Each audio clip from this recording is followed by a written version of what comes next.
Are you ready for round 2? So let's go! A few reconsidering words about my heavy criticism of Eric Spoelstra and Mike Brown.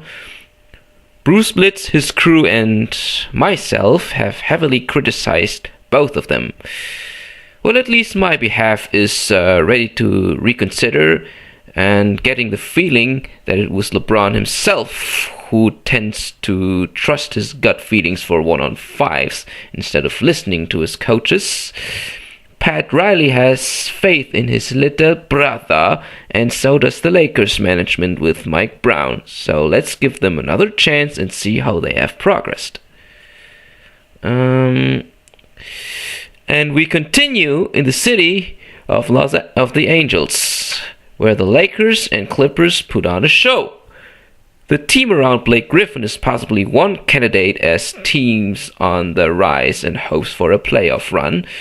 Old seasoned veteran Mo Williams brought a refreshing impression into the Clippers' backcourt express, and is younger than Baron Davis, and with his tendency to handle the ball and apparently enjoying the faster-paced style in LA.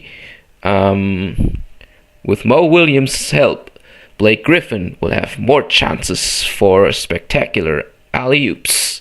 Eric Gordon is the other star on the rise. The lanky forward DeAndre Jordan brings in more athleticism and some toughness. The Clippers, in general, are a work in progress, but in my opinion, they're on the right way. Now, to the true Lakers Express. Kobe is getting older, but so is the rest of the team, with the exception of Andrew Bynum and maybe Shannon Brown.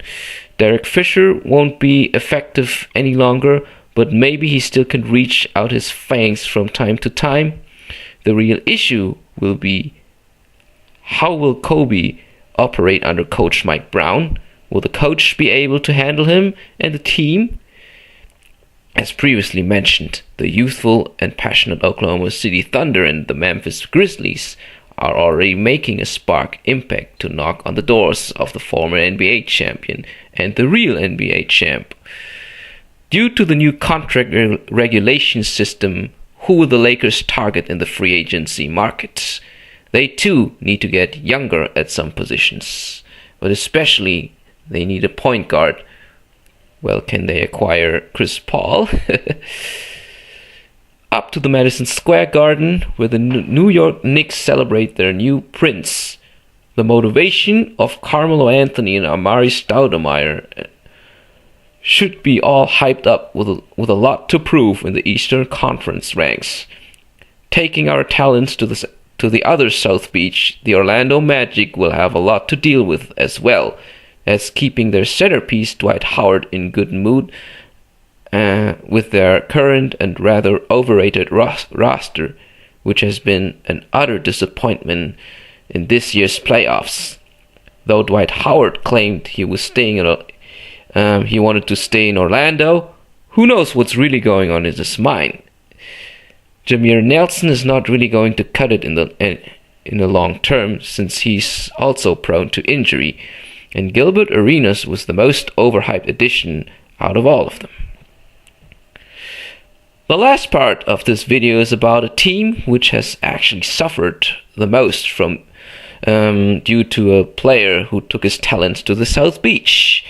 With the Cleveland Cavaliers ending up with the first pick in Kyrie Irving, it should give the team a little spark of hope in order to redeem themselves in the long term and in years to come. Like I mentioned in my previous videos about this organization, they deserve to rise up again the most, since the star-struck league has never taken this team seriously. The young talent is there, but it needs refinement and good coaching. A coach like Byron Scott should be an appropriate choice for this young team, because he can bring in some old-school elements which in some more years to come may lead them to another playoff run. And the best way to do that, in my opinion, and I mentioned that once before as well, is to go back to the old school team-oriented style of basketball similar to the mid-80s and 90s. with a set of half-court and solid backcourt vision. Cleveland should rise again and give their former star player more competition. Peace.